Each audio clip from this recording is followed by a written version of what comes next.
৩ বছর আগেও মোটরসাইকেল চালিয়ে পরিবারের সকলের মুখে আহার জোগাতেন আইয়ুব আলী। এখন তিনি হয়ে গেছেন পরিবারের বোঝা।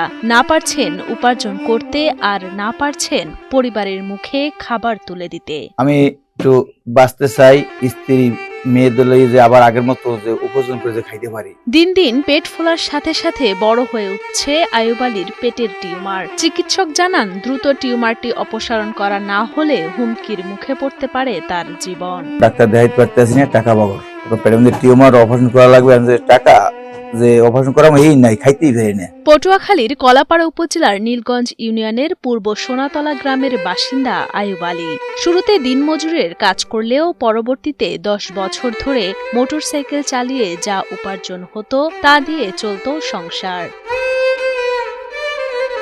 তবে 3 বছর আগে ঘাড়ে প্রচন্ড ব্যথা শুরু হয় তার। কয়েকদিন যেতেই ঘাড়ের সাথে যুক্ত হয় হাতের ব্যথাও। কদিন পর হাত থেকে বাম উরুতে আর উরু থেকে পেটে প্রচন্ড ব্যথা অনুভব করেন তিনি। 3 বছর হয় আমি অসুস্থ, পেটে টিউমার হয়েছে।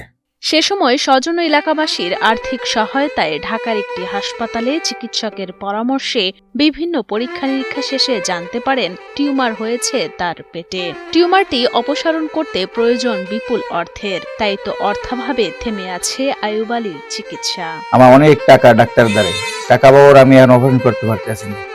আপনারা দয়া করে যদি আমাকে সহযোগিতা করেন, তাই আমি আবার আগের মতন ফিরে যাইতে পারবো। নিজ বাড়িঘরের অবস্থা জরাজীর্ণ হওয়ায় 2 বছর ধরে সরকারি আশ্রয়ণ প্রকল্পের আবাসনে পরিবার নিয়ে বসবাস করছেন আইয়ুব আলী। 2 বছর ধরে 2 মেয়ের মধ্যে বড় মেয়েটাও শারীরিকভাবে অসুস্থ। স্বামী ও মেয়ের অসুস্থতা, অন্যদিকে আয় রোজগার না থাকায় চিন্তার শেষ নেই আইয়ুব আলীর স্ত্রী রোজিনা বেগমের। আমাদের সংসারে একাই কামাইরি, আমি সে কামাই করতে পারতেছি না। এখন টাকার কারণে আমি নিতে পারতেছি না। টাকার অভাবে চিকিৎসা না হলে অসহায় পরিবারটির কোনো অবলম্বন থাকবে না বলে জানান স্থানীয়রা। খুব অভাবী লোক, খুব গরিব, ঠিক আছে। এর বারবার অসুস্থতে মনে করেন জীবনযাপন করে। টাকা বাবার ওষুধ বড়ি খাইতে পারে না, সংসার চালাতে পারতেছে না। তার মানে একটু সরকারের সঙ্গে সহযোগিতা করাই দরকার। আইয়ুব আলীর বিষয়ে খোঁজ খবর নিয়ে উন্নত চিকিৎসার জন্য প্রয়োজনীয় ব্যবস্থা গ্রহণের আশ্বাস দিয়েছেন সমাজসেবা অধিদপ্তরের উপপরিচালক শিলা রানী দাস। আমরা আসলে কোনো দুস্থ দরিদ্র অসহায় কোনো রোগী বা আর্থিক অনটনে ভোগে এবং পড়াশোনার ছেলেমেয়ের জন্য যদি আর্থিক সহায়তা এরকম দরখাস্ত পাই, আমরা সঙ্গে সঙ্গেই তাদেরকে আমরা আর্থিক সহায়তা করে থাকি। সকলের আর্থিক সহযোগিতায় রোগমুক্ত হয়ে আবারও স্বাভাবিক জীবনে ফিরে যাবেন আইয়ুব আলী, এমনটাই প্রত্যাশা স্থানীয়দের।